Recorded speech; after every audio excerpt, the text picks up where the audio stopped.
প্ৰথম লাইন পাতিছোঁ আৰু প্ৰথম দৰ্শন কৰিম আজি আৰু চাকিত প্ৰথম তেল ঢালিম তাৰপিছতে আমাৰ বাবাক এনেকৈ এবাৰ দৰ্শন কৰক সকলোৱে দেখাই দিলোঁ এয়া আমাৰ বাবা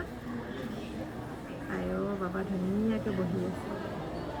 এয়া আমাৰ বাবা সকলোৱে এবাৰ এবাৰ দৰ্শন কৰক ইয়াত এতিয়া আমি তেল ঢালিম প্ৰথম লাইনত আৰু পিছফালে চক মানুহ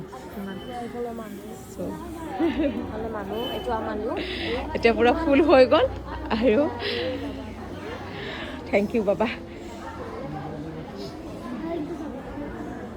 সকলোৱে এবাৰ সেৱা ল'ব দেই প্ৰথম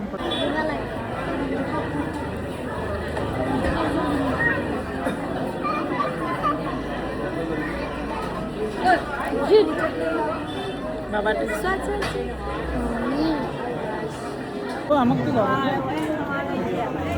খুব ধুনীয়াকৈ লাইন পাতিলোঁ প্ৰথম লাইন পাই গ'লোঁ বাবাক দৰ্শন কৰিলোঁ আৰু প্ৰথমে নিৰ্মালি ল'লোঁ ভোগ খালোঁ আৰু এতিয়া আমি ইয়াৰ পৰা বাই বাই দিলোঁ সকলো ভালে থাকক